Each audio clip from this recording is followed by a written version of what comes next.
स्वागत है दोस्तों आप सबका विद्या कुल क्लासेस विथ रोशन सर में।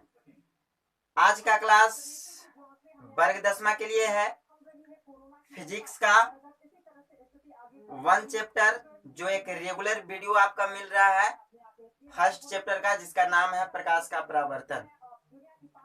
आज वीडियो नंबर 8 है। इसके पहले 7 वीडियो आप लोग को मिल चुका है।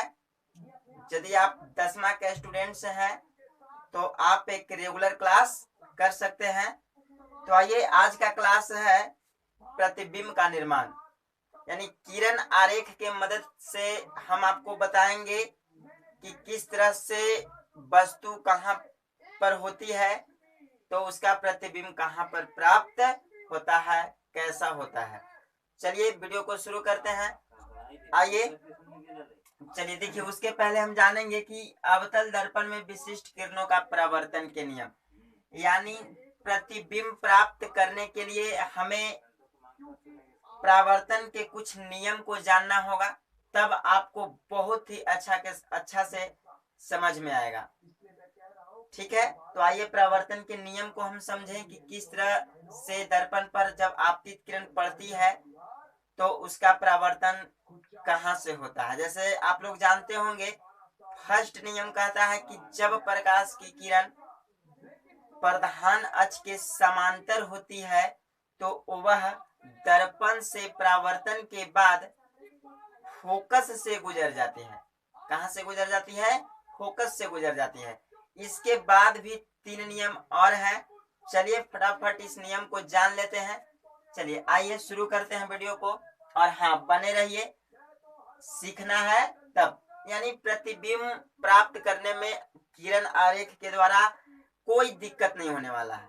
आप सिर्फ बने रहें और आज के बाद प्रतिबिंब का झंझट खत्म। देखिए, पहले परावर्तन के नियम जानेंगे कि आपतित किरण जब दर्पण पर पड़ता है तो कैसे कैसे परावर्तन होता है। तो ये नियम 4 होते हैं। प्रकाश के परावर्तन के नियम तो 2 ही होते हैं, लेकिन जब आपतित किरण दर्पण पर पड़ती है तो यानी किरण जब दर्पण पर छोड़ा जाता है तो वह कैसे छोड़ते हैं और उसका कैसे परावर्तन होता है। तो आइए वो चारों नियम के बारे में हम देखें, समझें, तब आगे आपको प्रतिबिंब प्राप्त करने में दिक्कत नहीं होगा। ठीक है, चलिए कितने नियम? 4 नियम किरण के लिए।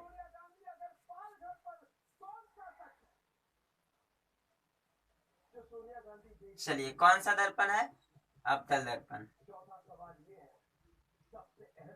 चलिए ये इसका हो गया प्रधान अक्ष, ये ध्रुव हो गया, ये इसका फोकस हो गया, और ये इसका वक्रता केंद्र हो गया, ये इंफिनिटिव हो गया, अनंत हो गया।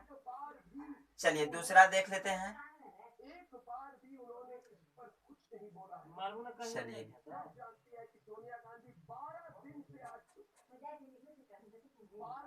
ये अवतल दर्पण प्रधान अक्ष, ये ध्रुव, फोकस, वक्रता केंद्र, इंफिनिटी। ठीक है, इसी तरह से आइए तीसरा देख लेते हैं। ये आपका हो गया अवतल दर्पण, पी ध्रुव, एफ फोकस, सी वक्रता केंद्र। चलिए चौथा देख लेते हैं।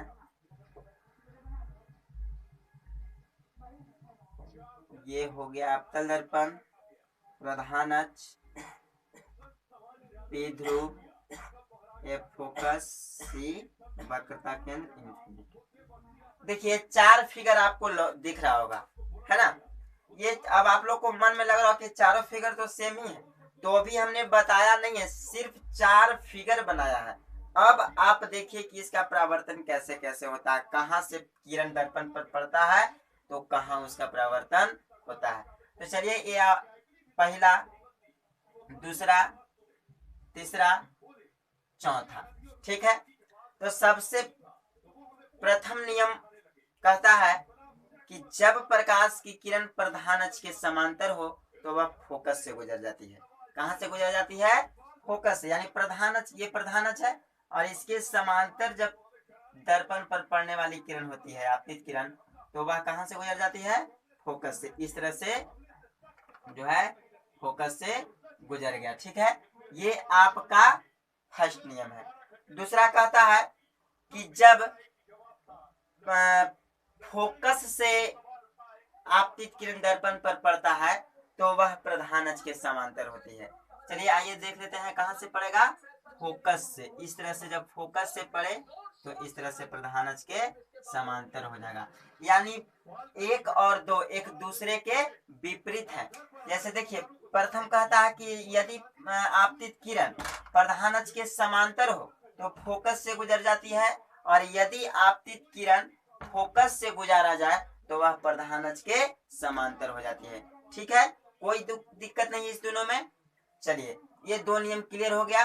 तीसरा नियम कहता है कि जब आपतित किरण वक्रता केंद्र की दिशा से छोड़ेंगे तो वह उसी मार्ग पर लौट जाएगा, यानी बिना परावर्तन किए हुए, यानी परावर्तन करने के बाद उसी मार्ग में लौट जाता है। तो चलिए, ये तीसरा नियम कहां से छोड़ेंगे? वक्रता केंद्र की दिशा से जब हम छोड़ेंगे तो इधर से गया और इधर से उसी पथ पर लौट गया। तीसरा समझ गए? जब आपतित किरण वक्रता केंद्र की दिशा से छोड़ी जाए तो वह उसी पथ पर रिटर्न हो जाता है, लौट जाता है। चौथा नियम देखेंगे। चौथा कहता है कि जब आपतित किरण दर्पण के ध्रुव पर छोड़ी जाए, कहाँ छोड़ी जाए? दर्पण के ध्रुव पर, मतलब यहाँ ये ध्रुव है, ध्रुव पर छोड़ी जाए तो वह कोण आई बराबर कोण आर का निर्माण करते हुए तिरछे लौट जाती है। चलिए देखिए, कहाँ पे छोड़ेंगे? दर्पण के ध्रुव पर। ये दर्पण के ध्रुव पर आपतित किरण छोड़ दिए और यहाँ से तिरछे रिटर्न करेगा। कहाँ? ये हो गया आपका तिरछा रिटर्न कर दिया, यहाँ पे बना दिया कोण आ, या यहाँ पे बना दिया कोण आर। तो ये चारों नियम हमें जानना बहुत जरूरी था, आपको आना चाहिए था, इसलिए बताया गया है। चलिए फिर से समझ लीजिए, आप नोट कर लीजिएगा, ढंग से लिख लीजिएगा कि प्रधान अक्ष के समांतर पड़ने वाली आपतित किरण फोकस से गुजर जाती है। फोकस से पड़ने वाली आपतित किरण प्रधान अक्ष के समांतर हो जाती है। तीसरा, वक्रता केंद्र की दिशा से छोड़ी गई आपतित किरण उसी दिशा में लौट जाती है। और चौथा, दर्पण के ध्रुव पर पड़ने वाली आपतित किरण कोण आई बराबर कोण आर का निर्माण करते हुए तिरछे लौट जाती है। हो गया? चलिए इसको आप नोट कर लीजिए, उसके बाद हम बताएंगे वस्तु की स्थिति कहाँ होती है तो उसका प्रतिबिंब कहाँ बनता है। बने रहिए मेरे साथ। चलिए,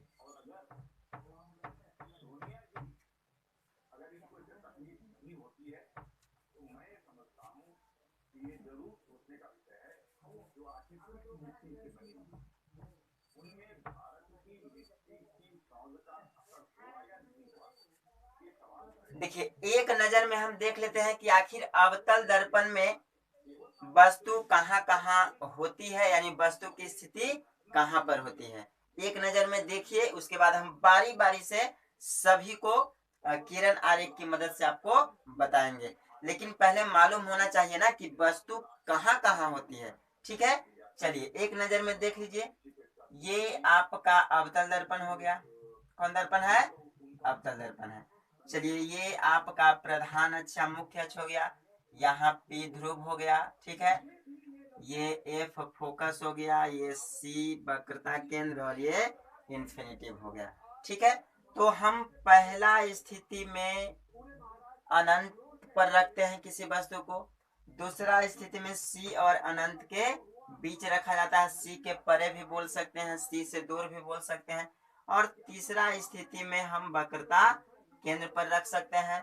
चौथा स्थिति में एफ और सी के बीच में रख सकते हैं। पांचवा स्थिति में हम रख सकते हैं वस्तु को एफ पर रख सकते हैं, और छठा स्थिति में पी और एफ के बीच रख सकते हैं। यही 6 स्थिति पर वस्तु रखा जाता है और उसका किरण आरेख के माध्यम से हम आपको अब प्रतिबिंब बनाएंगे। एक स्थिति और होती है जो दर्पण के ध्रुव पर रखा जाता है। तो जब दर्पण के ध्रुव पर रखा जाता है तो उसका प्रतिबिंब ध्रुव पर ही बनता है, उसका कोई किरण आरेख नहीं होता है, हम आपको लास्ट में बता देंगे। तो ये 6 जगह होती है, आप देख लीजिए। और यदि इसका ट्रिक समझना है, ट्रिक से आपको एक ही मिनट में 6 स्थिति का प्रतिबिंब आ जाए, तो वो ट्रिक भी आपको वीडियोज में मिल जाएगा। वो अलग से ट्रिक बना करके डाला हुआ है। ये फिलहाल जो स्टूडेंट्स डिमांड किए थे कि सर मुझे किरण की मदद से सीखना है, तो मैं उनके लिए ये वीडियो बना रहा हूँ। ठीक है, चलिए। तो प्रथम स्थिति आप बताइए कहाँ पे है?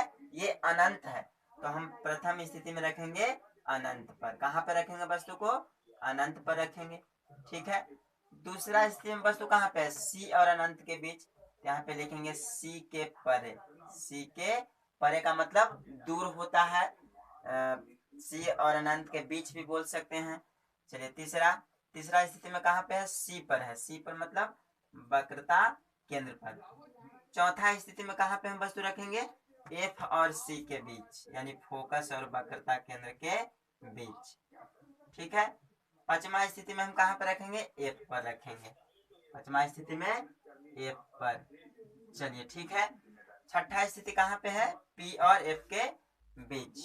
छठा स्थिति में हम रखेंगे पी और यानी ध्रुव और एफ के बीच। ठीक है।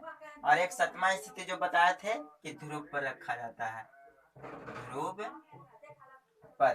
तो आपको अब क्लियर हो गया होगा कि हम वस्तु को कहाँ कहाँ रखते हैं। तो आइए अब शुरू करते हैं। पहला कहाँ पे रख करके? अनंत पर रख करके, और उसका प्रतिबिंब बनाते हैं। ठीक है, चलिए।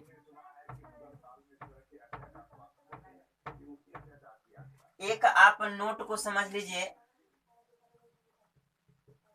नोट कर लीजिएगा कि जब प्रतिबिंब दर्पण के आगे हो, प्रतिबिंब कहाँ हो? प्रतिबिंब दर्पण के आगे, आगे अर्थात सामने हो।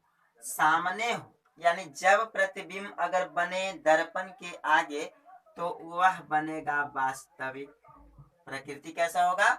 उसका प्रकृति होगा वास्तविक उल्टा, वास्तविक उल्टा।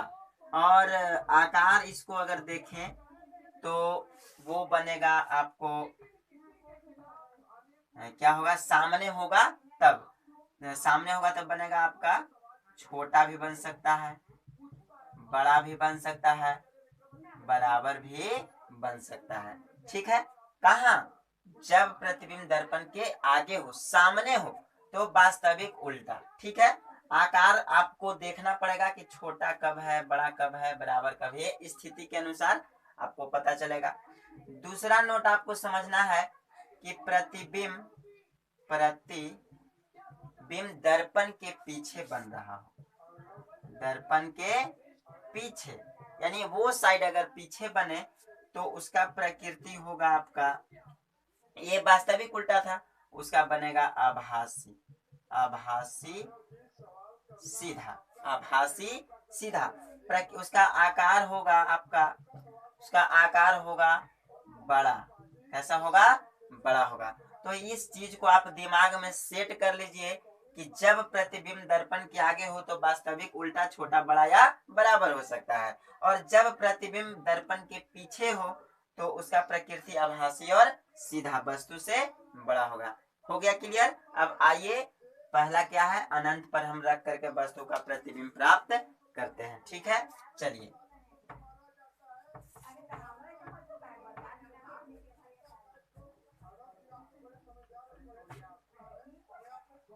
चलिए देखते हैं हम।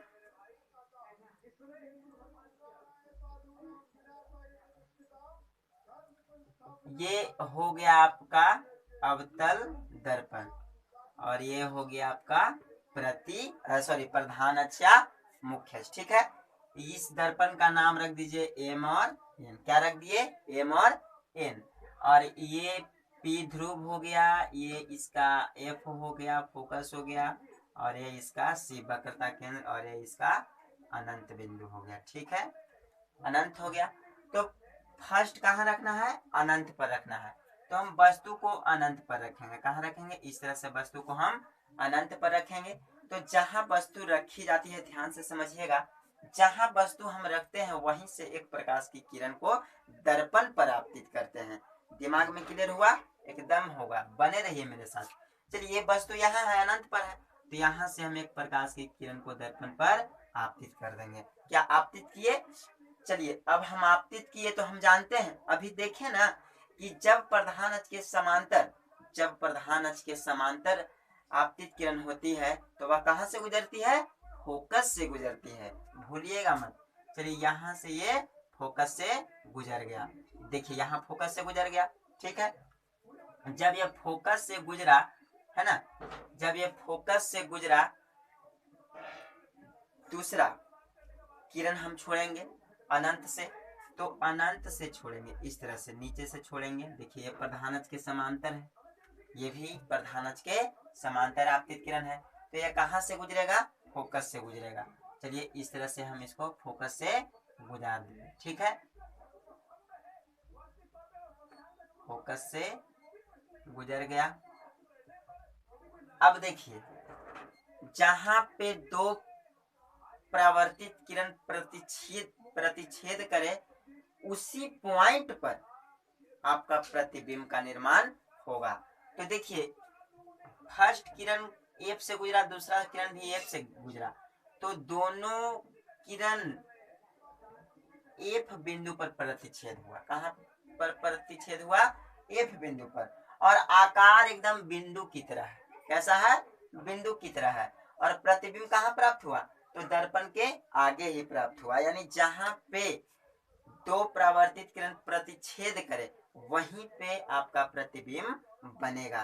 तो दोनों एफ पर प्रतिच्छेद हो रहा है, तो प्रतिबिंब तो एफ पर बनेगा, ठीक है, एफ पर बनेगा, और आगे बन रहा है, मतलब वास्तविक और उल्टा बनेगा। आकार में दिक्कत है, आकार देखिए एकदम बिल्कुल छोटा बन रहा है, तो आकार में लिखेंगे बिल्कुल छोटा, ठीक है। चलिए यहाँ पे हम प्रकृति इसका जान लेंगे। अनंत पर हो तब, अनंत पर हो तब, यहाँ लिखेंगे अनंत पर हो तो, जब वस्तु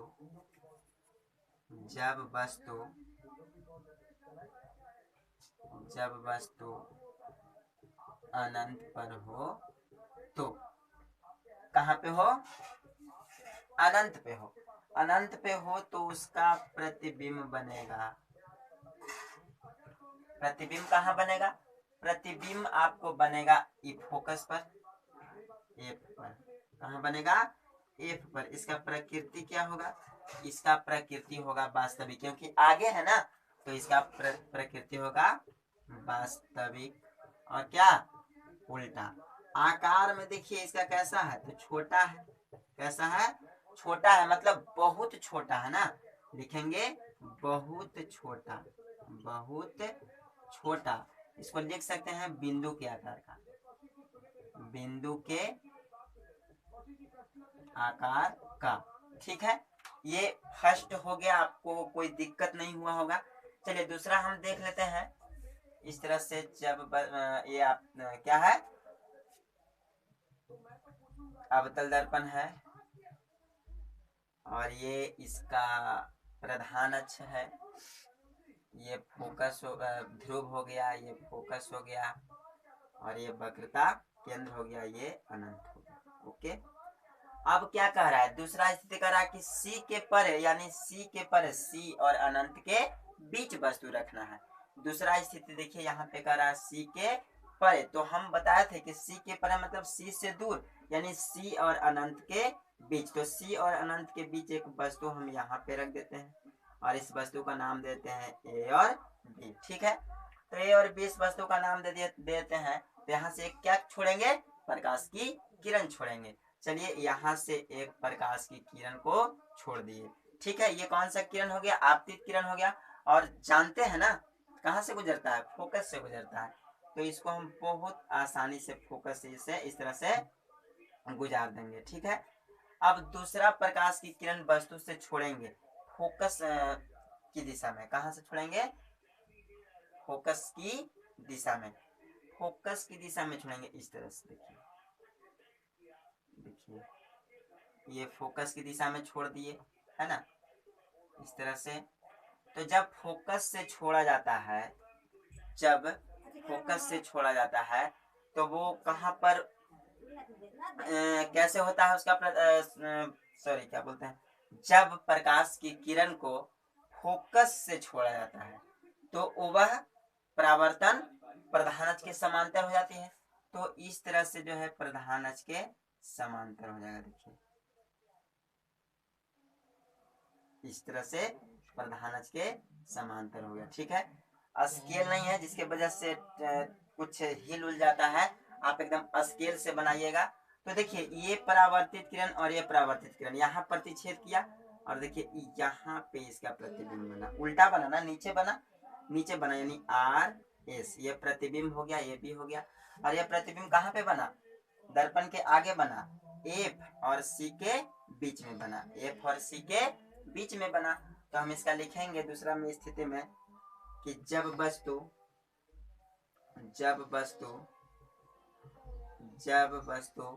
सी के परे हो, सी के परे हो मतलब सी और अनंत के बीच में, यहाँ लिख दीजिए सी एंड अनंत के बीच। ठीक है, तो इसका प्रतिबिंब कहाँ पे बना? इसका प्रतिबिंब बना, इसका प्रतिबिंब बन गया आपको कहाँ पे? एफ और सी के बीच बना ना, एफ और सी के बीच। यहाँ पे लिखिए एफ और सी के बीच। प्रकृति इसका कैसा होगा?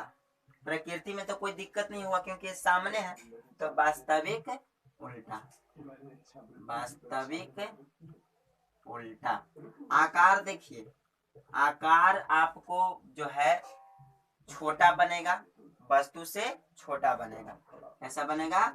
छोटा, वस्तु से छोटा, यानी ये बिंदु आकार का इसमें बना था, इससे थोड़ा सा बड़ा बनेगा।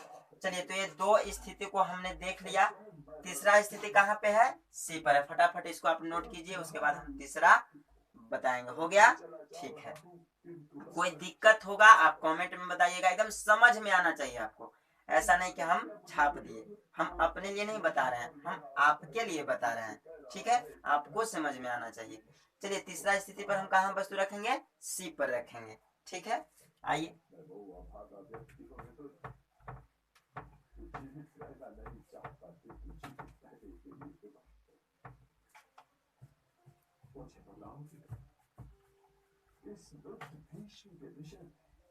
चलिए, तीसरा स्थिति में वस्तु को रखना है। सबसे पहले ये अवतल दर्पण हो गया, है ना, ये अवतल दर्पण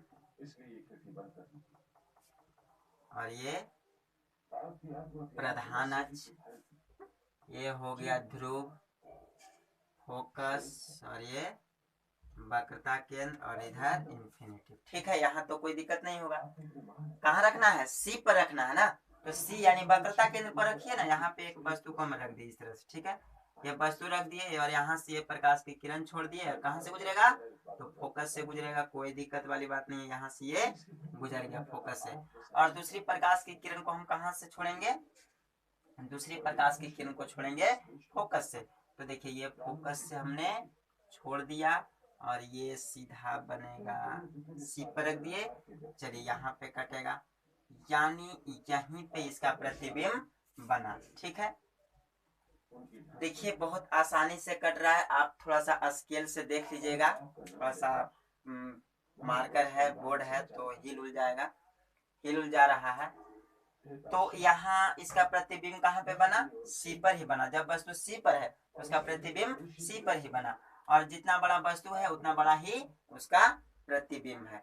आगे है तो वास्तविक उल्टा, और दोनों बराबर है तो मतलब समान होगा ना। चलिए देख लेते हैं तीसरा स्थिति में कहाँ लिखेंगे कि जब वस्तु सी पर हो, तो कहाँ पर हो? सी पर हो, तो उसका प्रतिबिंब कहाँ बनेगा? प्रतिबिंब बिंब बनेगा उसका सी पर। ठीक है, यहाँ लिखेंगे सी पर ही मतलब वक्रता केंद्र पर ही बनेगा। और इसका प्रकृति कैसा होगा? प्रकृति होगा वास्तविक उल्टा, वास्तविक उल्टा। और इसका आकार कैसा होगा? तो इसका आकार होगा आपको समान होगा, यानी बराबर बराबर बराबर।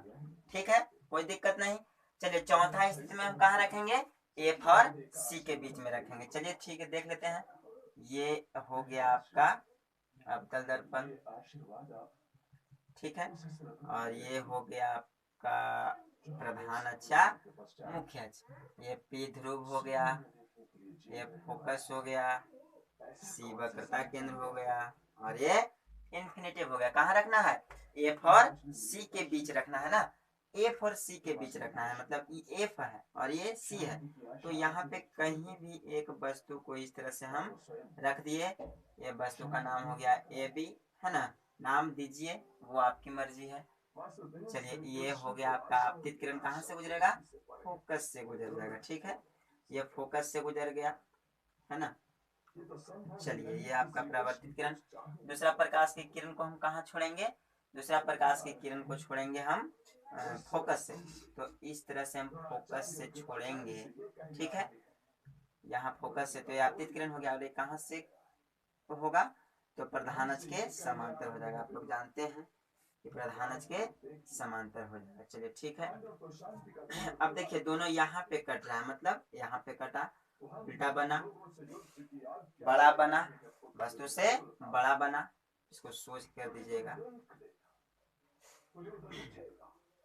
चलिए ठीक है, यहाँ पे इसका प्रतिबिंब बना, तो इसको हम लिखेंगे चौथा स्थिति में कहाँ पे है?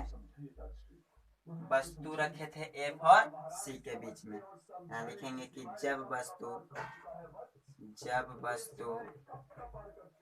एफ और सी के बीच हो प्रतिबिंब कहाँ पर बना? प्रतिबिंब बना सी और अनंत के बीच। देखिए यहाँ पे बना है आर एस, ये प्रतिबिंब यहाँ पे बना है आर एस। यहाँ लिखेंगे सी के परे मतलब सी और अनंत के बीच, सी एंड इन्फिनिटिव के बीच। ठीक है, आकार लिखेंगे बड़ा। क्या लिखेंगे? बड़ा बना, वस्तु से बड़ा बना। हो गया।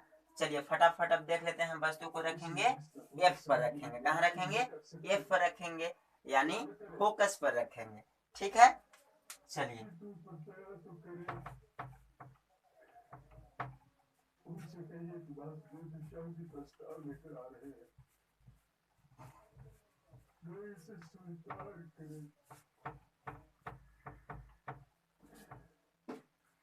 चलिए अब वस्तु को हम रखते हैं एफ पर। ये हो गया आपका अवतल दर्पण। ठीक है, इसका नाम रख दिए एम और एन। और ये हो गया आपका प्रधान अक्ष या मुख्य अक्ष। ये हो गया एफ फोकस, ये हो गया सी, और इधर हो गया इन्फिनिटिव। ठीक है, कहाँ पे रखना है? पांचवा स्थिति में एफ पर रखना है। कहाँ पे रखना है? एफ पर, यानी फोकस पर। तो फोकस पर यहाँ पर एक हम वस्तु रख देते हैं इस तरह से। ठीक है, ये देखिए वस्तु रख दिए, इसका नाम है ए और बी। और यहाँ से प्रकाश की किरण को छोड़ेंगे, तो यहाँ से छोड़ दिए। ये आपतित किरण कहाँ से गुजरेगा? तो फोकस से ही ना गुजरेगा। चलिए फोकस से गुजरेगा, इस तरह से ये फोकस से गुजर गया, है ना। ये भी वस्तु था। अब ये फोकस से गुजर गया। अब देखिए दूसरी स्थिति में हम फोकस से तो आपतित किरण छोड़ेंगे नहीं, तो हम कहाँ छोड़ेंगे? दर्पण के ध्रुव पर छोड़ेंगे, दर्पण के ध्रुव पर छोड़ेंगे। देखिए इस तरह से ये दर्पण के ध्रुव पर छोड़ दिया आपतित किरण। तो आपको पता होगा कि जब दर्पण के ध्रुव पर छोड़ा जाता है, दर्पण के ध्रुव पर छोड़ा जाता है, तो वो तिरछा कोण आई और कोण आर का निर्माण करते हुए रिटर्न होता है। तो यहाँ से ये कोण आई और कोण आर का निर्माण करते हुए रिटर्न होगा। अब देखिए ये कब तक हम बढ़ाएंगे, कहीं ना कहीं एक बिंदु पर जाकर के मिलेगा, तो कहीं ना कहीं मिलेगा मतलब अनंत पर मिलेगा, तो इसका प्रतिबिंब बनेगा अनंत पर। और आगे है तो वास्तविक उल्टा, और जब अनंत पर बनेगा इसका प्रतिबिंब तो हो सकता है बहुत बड़ा बनेगा, तो वस्तु से बहुत बड़ा बनेगा। चलिए आइए इसको हम जान लेते हैं। पांचवा स्थिति क्या है? पांचवा स्थिति कहता है कि एफ पर हो। कहाँ हो? एफ पर हो। एफ पर हो तो एफ पर हो तो इसका प्रतिबिंब बनेगा, प्रतिबिंब बनेगा कहाँ पर? अनंत पर। अनंत पर, अनंत पर बनेगा। प्रकृति हो जाएगा कैसा? वास्तविक उल्टा। वास्तविक उल्टा। आकार इसका कैसा होगा? आकार इसका होगा बहुत बड़ा, बहुत बड़ा, बहुत बड़ा। ठीक है, इतना आपको क्लियर हो गया? कोई दिक्कत नहीं। अब एक चीज और बचा हुआ है, पी और एफ के मध्य वस्तु को रखना है। ओके, चलिए आइए उसको भी हम फटाफट देख लेते हैं। जब वस्तु पी और एफ के बीच हो तो, ठीक है, समझ में आ रहा है ना? एकदम बने रहिए, आपको एक एक पॉइंट क्लियर होते जाएगा। ठीक है, चलिए छठा स्थिति में जब वस्तु को रख दिए, इसको मिटा देते हैं, थोड़ा सा हो गया ना, देख लीजिए आप। चलिए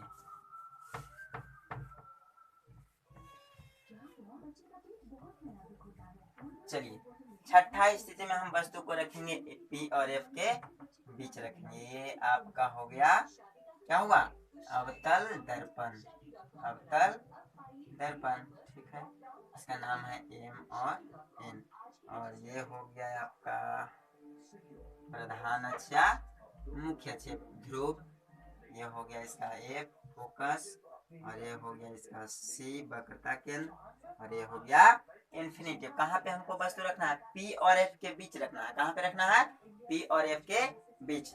और ये बहुत VVI चीज है, एग्जाम में बार बार पूछता है कि जब वस्तु पी और एफ के बीच रखी हो तो उसका प्रतिबिंब कहाँ बनेगा, इसे किरण आरेख द्वारा समझाएं। ठीक है, तो आइए, कोई दिक्कत नहीं होगा, आपको कहीं भी पूछिए, सातों स्थिति आपको बता दिए। और एग्जाम में कहीं से भी क्वेश्चन पूछ दे, आपको टेंशन नहीं लेना है। जो प्रतिबिंब नाम का कीड़ा है वो आप एकदम दिमाग से निकाल दीजिए। ठीक है, बस बने रहिए मेरे साथ, आपको यू समझ में आएगा। ओके, तो ये अवतल दर्पण एमएन हो गया, ये प्रधान अक्ष हो गया, पी ध्रुव हो गया, ये फोकस सी वक्रता केंद्र, और इन्फिनिटिव। ये तो आप सब जानते हैं, यही चीज तो बार बार हम बता रहे हैं। तो अब देखेंगे कहाँ पे वस्तु रखना है? पी और एफ के बीच रखना है। ये पी और ये एफ, कहाँ जहां बोला जाए वहीं पे आप वस्तु रखें। तो ये पी और एफ के बीच कहीं भी एक वस्तु रख दीजिए। ठीक है, हम इस तरह से एक वस्तु यहाँ पे रख दिए। ठीक है, चलिए बीच में एक वस्तु रख दिए और इसका नाम दे दिए ए बी, है ना, ए बी इसका नाम दे दिए। और ये क्या है? प्रधान अक्ष के समांतर है। तो प्रधान अक्ष के समांतर है तो कहाँ से गुजरेगा? फोकस से ही ना गुजरेगा। तो यहाँ से ये फोकस से इसको गुजार दीजिए बहुत आसानी से, है ना। चलिए फोकस से गुजर गया। ठीक है, अच्छा ये तो गुजर गया। दूसरा स्थिति में प्रकाश की किरण को हम छोड़ेंगे ध्रुव पर। यहाँ देखिए ध्रुव पर इसको इस तरह से छोड़ दिए, आपतित किरण, तो ये तिरछा रिटर्न करेगा। कौन आई और कौन आर बनाते हुए, भूले हैं ना आप, बने रहिए। देखिए ये तिरछा रिटर्न कर गया इस तरह से। ठीक है, ये परावर्तित किरण तिरछा रिटर्न कर गया। अब देखिए ये बहुत आगे चल करके तिरछा मतलब फैलते जा रहा है, तो हम क्या करेंगे?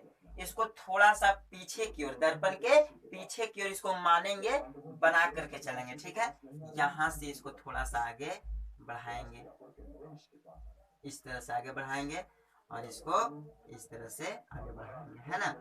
इस तरह से दोनों को हम आगे बढ़ाते जाएंगे। देखिए ये यहाँ पे प्रतिच्छेद हुआ, कहाँ पे प्रतिच्छेद हुआ? यहाँ पे। तो इसको प्रधान अक्ष के हम बढ़ा देते हैं, और देखिए यहाँ पे ये प्रतिबिंब प्राप्त हो गया, और ऊपर की ओर प्रतिबिंब प्राप्त हुआ RS, है ना। और देखिए ये वस्तु है और ये इसका प्रतिबिंब है। तो वस्तु की अपेक्षा प्रतिबिंब क्या है? बड़ा है, बड़ा है। और पहले ही हम बता दिए हैं कि जब प्रतिबिंब दर्पण के पीछे बने, दर्पण के पीछे बने तो उसका प्रकृति होगा आभासी और सीधा और वस्तु से बड़ा। चलिए अब इसको हम लिख लेते हैं, ठीक है, कहाँ लिख दे, यहाँ पे लिख देते हैं, है ना। चलिए कहाँ पे है, P और F के बीच में है, छठा स्थिति में लिखेंगे जब वस्तु P और F के बीच हो तो इसका प्रतिबिंब बनेगा, प्रतिबिंब बनेगा दर्पण के पीछे। कहाँ बना, दर्पण के पीछे। और इसका प्रकृति होगा आभासी, आभासी सीधा। आकार तो आपको पता ही लग गया होगा, आकार इसका कैसा होगा, बहुत बड़ा, बहुत बड़ा, ठीक है। तो आप इसको देख लिए। चलिए सतमा स्थिति हम आपको जो बताया था कि लास्ट में बता देंगे। सतमा स्थिति में हम वस्तु कहाँ पे रखेंगे, ध्रुव पर रखेंगे।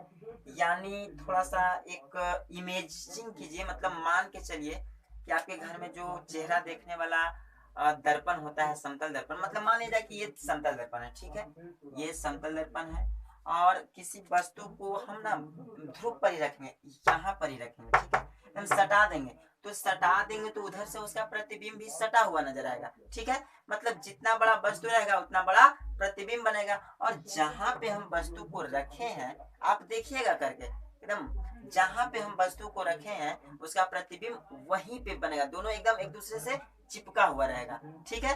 तो सातवां स्थिति पर हम जब वस्तु को ध्रुव पर रखते हैं, कहाँ पे रखते हैं, ध्रुव पर रखते हैं, ध्रुव पर हो तो, ध्रुव पर हो तो इसका प्रतिबिंब बनेगा, इसका प्रतिबिंब बनेगा ध्रुव पर, ध्रुव पर। प्रकृति कैसा होगा, प्रकृति होगा आभासी सीधा, आभासी सीधा। आकार कैसा होगा, आकार होगा बराबर, बराबर, ठीक है। ये सातवां स्थिति जो हमने बताया, ये सातवां स्थिति आपको उत्तल दर्पण में भी सेम होगा और अवतल दर्पण में भी सेम होगा। अब मुझे उम्मीद है आप लोग को बहुत आसानी तरह से सरल भाषा में समझ में आ गया होगा कि अवतल दर्पण के सामने विभिन्न दूरियों पर रखी गई वस्तुओं का प्रतिबिंब कहाँ पर बनता है, उसका प्रकृति कैसी होती है और उसका आकार कैसा होता है।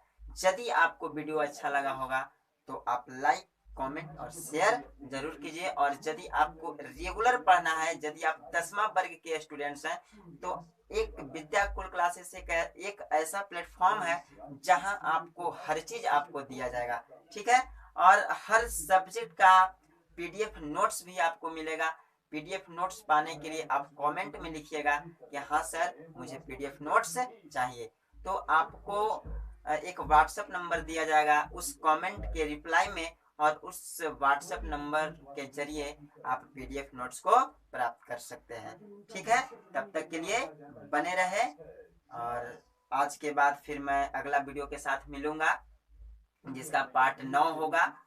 उसमें आपको उत्तल दर्पण के बारे में बताया जाएगा कि उत्तल दर्पण में वस्तु को की स्थिति कहाँ होती है और उसका प्रतिबिंब कहाँ बनता है, ठीक है। धन्यवाद। उनका आदर्श पांडवों से कहीं अधिक